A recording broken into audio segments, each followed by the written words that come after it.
This is the Christian Circle podcast, and you're listening to Pamela Fernandes, where we have conversations about Christian living.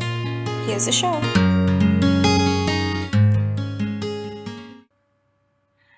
So my name is Tim Glemkowski, and I'm a international Catholic speaker, and I run an apostolate, a not-for-profit organization here in the United States from outside of Chicago where I live, which is called Catholic Institute.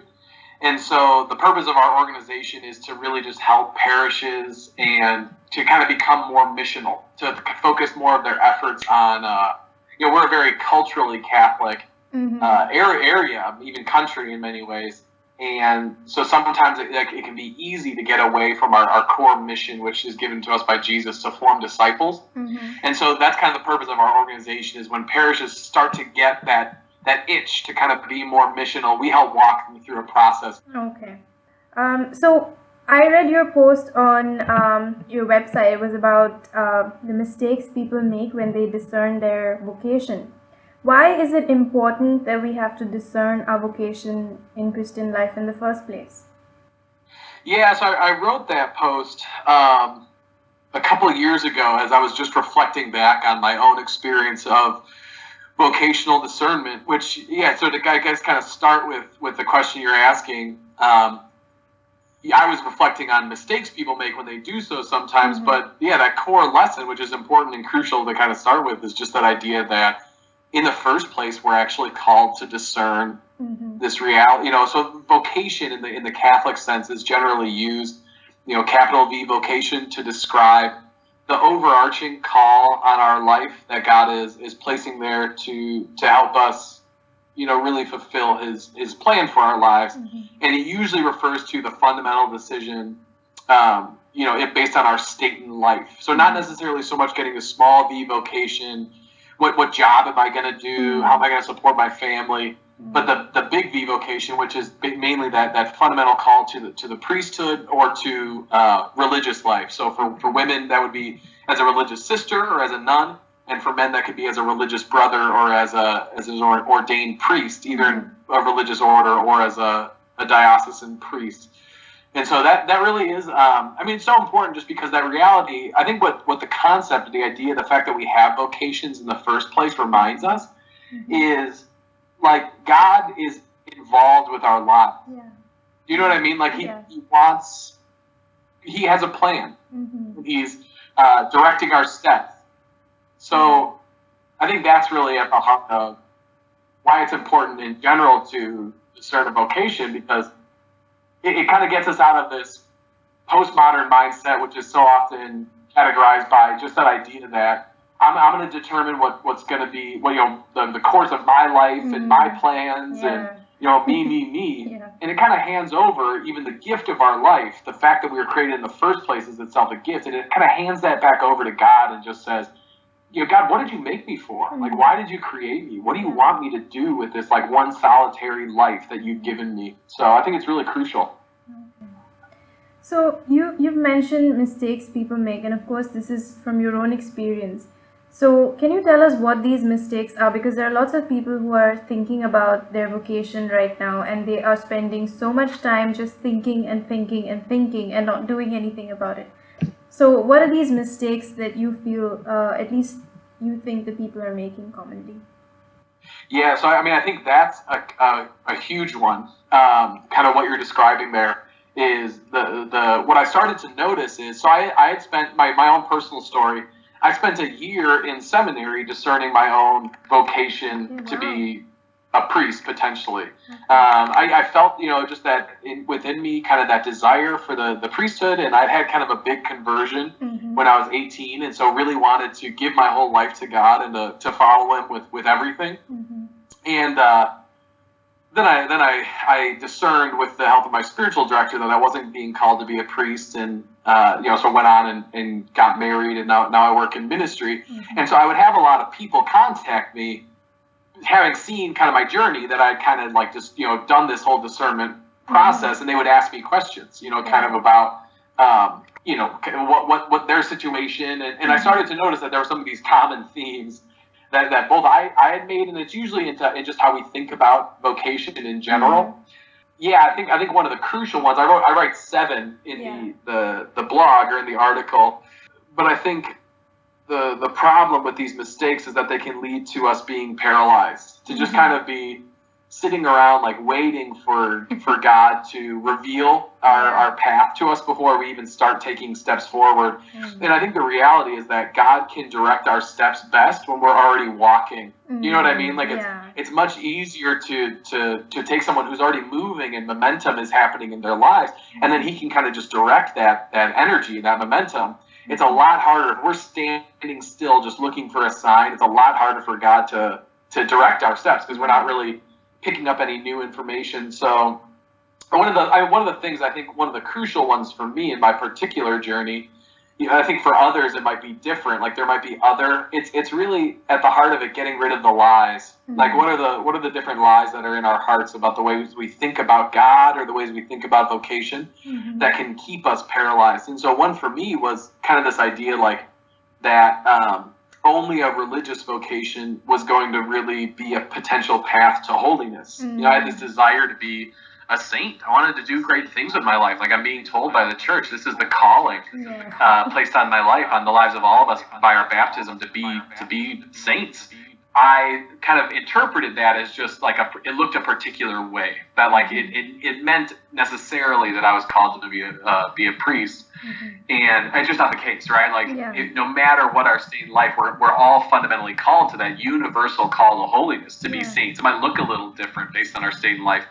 So like that was one for me. For another person, I mean, I don't know what the lie could be. Like it could be this idea like if I really accept the calling God is placing on my life to be a priest, to be a religious sister, I'll never be happy because I won't have I'll always be lonely or something, so it could be whatever. But I think one of the keys is like, don't listen to truth. Like I would say the antidote to some of these mistakes is like live in the truth. Like who is God?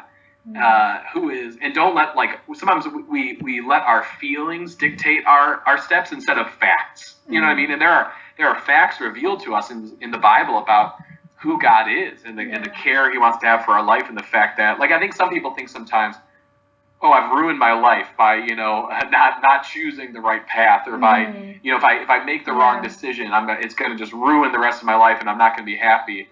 That's just crazy. You know what I mean? Like, I mean, certainly God has a path for our lives, but the idea that somehow we could, his mercy is so incredible that he can make our lives, he can make us even holier. This is Saint Therese of Lisieux who talks about the mercy of God, and like the idea that he can use even our sins as steps on the way to heaven, ladders on the way to heaven. And so if that's the case with even our sin, like he can take our brokenness and use it as a vehicle for making us even holier than if we hadn't sinned, then how can he not do the same with our decisions? And so I think that's a key one, is like, I think so many people are afraid of making mistakes with their discernment, and it's listening to our feelings over the facts of what we know about God and his mercy. So I think that's a big one too. And then you also mentioned about having a spiritual director. Now, lots of people don't usually work with a spiritual director, and there are lots of people who work with many spiritual directors. So if they're not happy with a Jesuit, they'll go to a Salesian. If they're not happy with them, they'll go to a Redemptorist.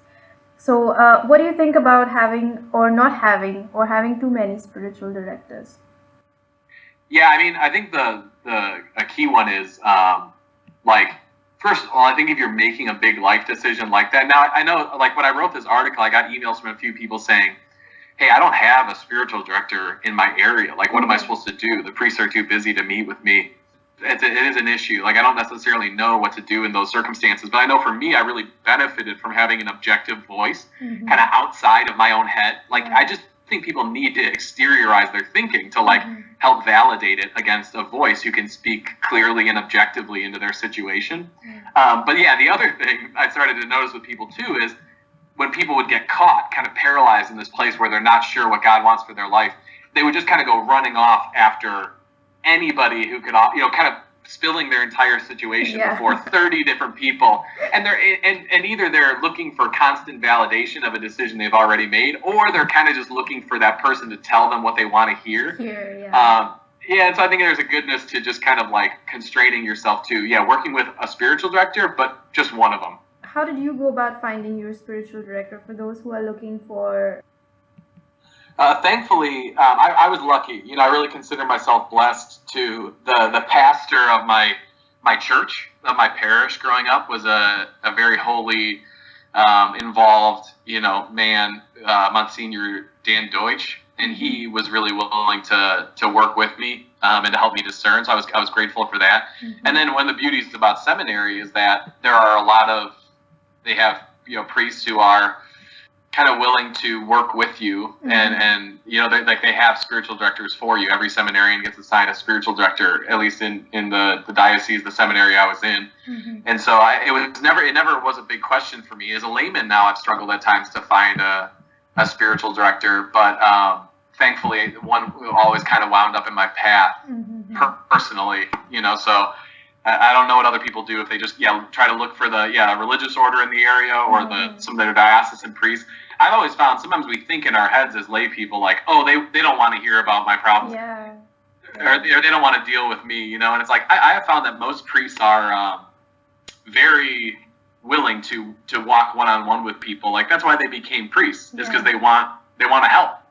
And then there's also this thing about thinking. I mean, you mentioned it in your post as well. You've got people who think too much about it. And then how much time would you say that somebody needs to spend discerning? Yeah, I don't know. I mean, I think if you've spent, if let's say you're out of college, you're out of university, you're like working in the world and you're mm-hmm. thinking about it, mm-hmm. I would say if you're thinking about it any more than 2 years, mm-hmm. it's probably time to just like make a decision one way or the other. Mm-hmm. I mean, that's totally overly specific. Like it might be different for everybody, mm-hmm. but what I would recommend is it doesn't mean only 2 years and then go, choose, like just go like jump into a religious order or something if you're not yet married. Yeah. But I guess it would be like what I feel like people do sometimes is they think, but they don't act. Mm-hmm. And in not acting, then they're not like getting any new information. Mm-hmm. There are no new experiences that they can use. Like for me, I thought about it for a while, and then I entered seminary, and the actual experience of entering seminary was what helped me to clarify whether I was actually called to be a priest, because I was able to, like, I had made like a step forward. Now it ended up not being the right step long term, mm-hmm. but I think God used that time to like really show me a lot of new things because I was dealing with new information. Mm-hmm. But if I was just sitting in my job, I was working as a marketing manager at the time, if I was just like sitting in my job and kind of thinking about it and not really acting, I wouldn't have been able to derive the clarity that I did as quickly as I did. Mm-hmm. So being proactive helps, right? Going to retreats, going to orders and meeting with the priests or the nuns, or getting into vocational work experiences, all of this helps. I mean, being proactive, taking that initiative yourself first makes a big difference, right? Yeah, absolutely. We have to have enough confidence in God that He's guiding our lives and that He's involved, mm-hmm. to step forward in faith. Vocation, you're discerning it. Like you have to remember this. Like your vocation, what it is like the plan that God has for your life. But God's your Father. Like He's deeply and heavily invested in your life. It's not just like you're doing this in order to like win God's approval. Mm-hmm. It's not like your vocation is like, this is what I need to do so that God doesn't like hate me or something, or so I like can validate myself to Him. This is just your God wants to walk with you every day of your life, and this is the structure or the way that He wants to do that. And so I think we have to remember that when we're actually so to be proactive is crucial. And I don't know if you've noticed this, but whenever you go to a retreat where they're calling people or they're checking out if people are interested in vocations, this is the line, or this is what is always told to people, that if you don't get into your vocation, you're not going to be happy. There's going to be this restlessness in you. And that has kind of made people afraid. Like they're worried if they don't pick the right one, they're going to be unhappy forever. So what do you say about that? Yeah, that's kind of the, I don't know. I mean, I might be wrong. Like, I'm not a theologian, so certainly like God, like I said, God has a plan for our lives, and that plan is going to lead to our happiness. But I have found that piece of advice in particular is extraordinarily unhelpful to people, because it basically makes their entire happiness and holiness contingent on this one decision that they make in their 20s or something, and it's like there are, like I said, if like we can't screw up God's plan for our lives. Like he's always going to be able to work with whatever we do and to bring about a deeper happiness and peace in our lives as a result of it. Because like I said, sin is not God's plan for our life either. And yet he still brings goodness out of it. So I don't know. I personally have found very few people for whom that piece of advice is significantly helpful. It's just this, like, they're afraid that if they don't do X, Y, or Z in both directions, either marriage or religious life, that they'll never be happy. It just doesn't resonate with the God that I have come to know. And so again, I might be wrong about that. That's a point I make personally in the article. I'm willing to be someone to hold up the catechism verse or something that proves me wrong on that. But for now, either way, even if it's true, the way that it's often framed is extraordinarily unhelpful. Yeah, it's very pressurizing as well. Yeah. Do you think that there's an age, like I know people in their early 20s, because of my interest in psychiatry, I know that people in their early 20s are still not mature enough to make the right decision. But would you say that people who wait longer, like in the sense who are much older, like 30, maybe early 30s, make better decisions about their vocation? I'm sure that they make more mature ones. Yeah. I'm thinking right now, like how I am with my, I'm 28 and I have 2 kids. So like I made the decision a little younger myself. And certainly like there's a lot I didn't understand, as I was making the decisions. So do I think people are incapable of making decisions because even in certain sense, some people make the decision about their vocation when they're 18. They go to seminary right away. I don't think that's wrong. I don't think that that's a bad thing. I think, we always mature as we get older. But no, I would say people have the capacity to make the right decision at that age. So I guess I'm sure. I think sometimes if God's let's put it this way. If God's calling you to wait until your early 30s to make that decision, then awesome. Like that's a good, that's a personal thing probably. But if God's asking you to make the decision at 18, I think that's one of the points that I make in the article is it's your job to make the decision when God is calling you to make the decision. Do you know what I mean? Like we're not being called to answer a question that God is not asking yet. And so if he's not asking that question for you to make that decision until you're 30, then awesome. But he also might be doing it at 18. Yeah. So that's kind of, probably personal. You also mentioned about suffering. Now, I didn't get this. I know you explained it in a lot of detail, but what is it about suffering that is a mistake when you're discerning your vocation? Well, so what I thought was the mistake that I saw people making was the idea that if they started suffering, it was a sign that they weren't on the right path. Oh, okay. Yeah, that was what I was trying to reflect. I probably didn't explain it well, but I talked to a couple people where it's like, I thought this was God's plan, but then I jumped into this job and it's been really hard and I've been suffering a lot, and so I guess it just wasn't his will for me. And that's just not really how it works, right? Suffering can coexist with you being, operating in God's plan. Yeah. So you also mentioned chasing feelings around. Is that something like waiting, or is that something that is involved with their family, or how does that work? How does that become a mistake? So I think so we call like in Western culture in America, we refer to the generation that I'm a part of as millennials. Yeah. Because so you've heard that term. Okay, good. So what millennials I think can do at times is listen to their feelings over facts. And so I would talk to people who would just be up and down with like what they were thinking in terms of their vocation. Like they would just kind of fly from one extreme to the other. And I think there's a lot of value in just developing a little bit of constancy in our hearts to like allow our emotions to not dictate all of our decision making or all of our life. If they're feeling something, if they're emotionally afraid, or they're scared, or they're doubtful, what do they do with these emotions then? Yeah, I mean, if you're studying psychology, you'd probably be the best one to speak to that. I think what I've always felt is like understanding the root of the emotion is helpful. Like, where's this coming from? Like, what am I actually afraid of? What am I actually anxious of? And then allowing God to speak into that. But at the end of the day, if you spend a whole day, like, even to this point, you know, with work or anything, I'll have days where I'm really battling feelings of anxiety. And I think there was a time in the past where I just immediately assumed that because my soul was disturbed, that it was like a sign that I was doing something wrong.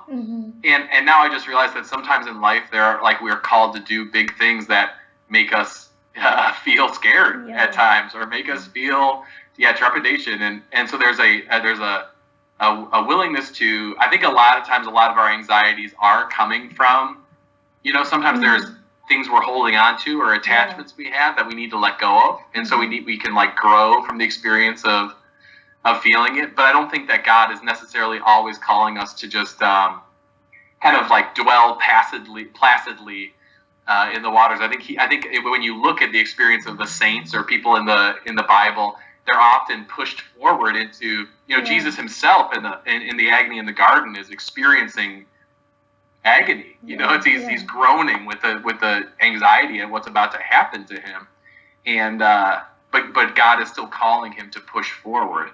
And so I think there's a certain point at which, like, I don't think it's a good thing to necessarily stuff or repress emotions, but I think there are ways to acknowledge emotions, to analyze them, to be aware of them and where they're coming from, but then at a certain point to kind of disavow them if you don't think that they're operating in the truth, and to continue to just try to do your best even when feeling strong emotions a certain way.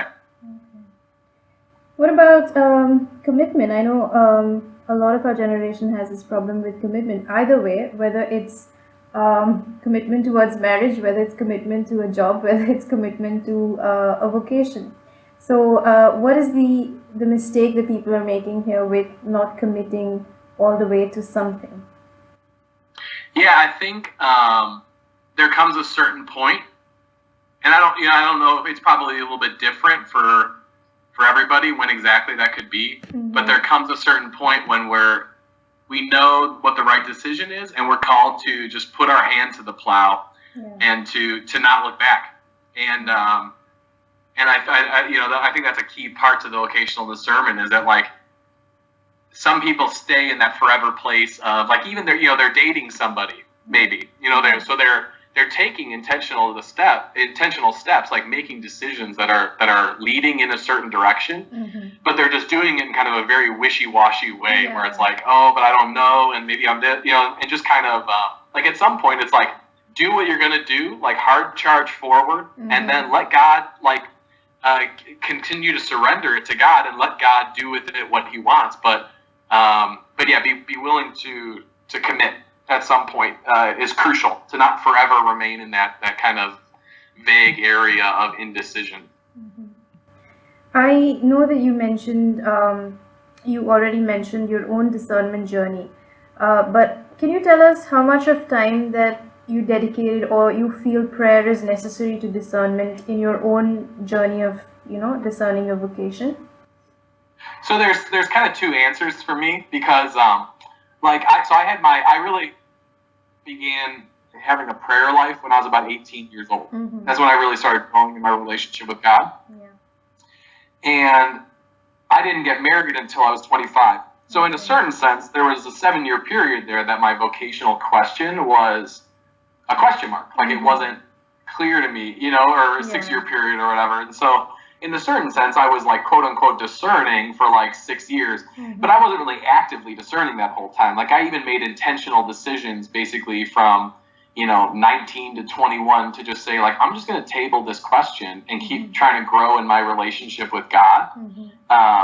When it came down to it, I would say the decision to enter seminary took me like 2 months, maybe 2 or 3 months of very intentional praying about, was I being called? So that's one of the things I think we need to discern in particulars. Like, it's very hard to discern kind of just in this general way of, like, every possible option's on the table and kind of what's God calling me to. My specific discernments, finally, the two big ones were, am I being called to enter seminary? And I determined that I was. I don't know if I was wrong, or if I was right. To be honest with you, I don't know if it was like right and it was all part of the plan, or if I was wrong and God just like worked with it anyway. I'm still, to this day, I still don't really know, because it wasn't what I was called to, my vocation. So that was just a couple months, intentional discernment. And then the same thing when I was dating my wife, who's the woman who's now my wife, and at some point started to discern, am I being called to marry this woman? And similarly, that only took a couple months to finally make that decision. Because once you boil it down to those particulars, it's much easier to see and then to determine like what specifically you're being called to. Would you suggest that people start discerning small things first? Because I've heard that discernment is like a muscle, and the more you use it, the more it develops within people. So would you say that people should start discerning for smaller things in their life before they make the big decisions? Yeah, exactly. Totally. I think that's really well said. Yeah, learn to live your life under the lordship of Jesus Christ. Like, learn to live your life in constant conversation with God about, and the more you get used to the way that God works in your life and how he reveals his will in small things to you, the bigger decisions become less complicated. Do you have any advice to give to people who are right now struggling with this? Because we've got a number of people who are considering discernment for a while. So do you have any advice, anything that could help them? Yeah, I think that's the key one, is just like, remember your identity. Remember that you're a beloved son, a beloved daughter of your Heavenly Father. And he has a plan for your life. He wants good things for your life. Don't be afraid of what he might be calling you to. But yeah, don't worry about answering a question that he's not asking yet either. Like, be like, looking back on my discernment, there was a lot of anguish involved there and a lot of fear. And now looking back at it all, I'm just like very grateful to be on the other side on the one hand, but I almost wish I hadn't wasted so much time worrying, you know? Yeah. So if people want to get in touch with you or call you for a seminar or a talk at their youth center or at their churches, parishes, missions, how do they get in touch with you and how do they find you? So my email address is Tim, my first name, Tim, at laltocatholic.com. So LALTO Catholic.com. And that's our website too for my organization, www.laltocatholic.com. And so that would be a good place to learn more about what I'm doing and to get in touch with me and start a conversation. I'm always open to, coming and speaking anywhere, but also just having conversations with people about how their discernment or their life or ministry or whatever is going. So thank you so much for taking the time and doing this. Yeah, thanks for having me, Pam.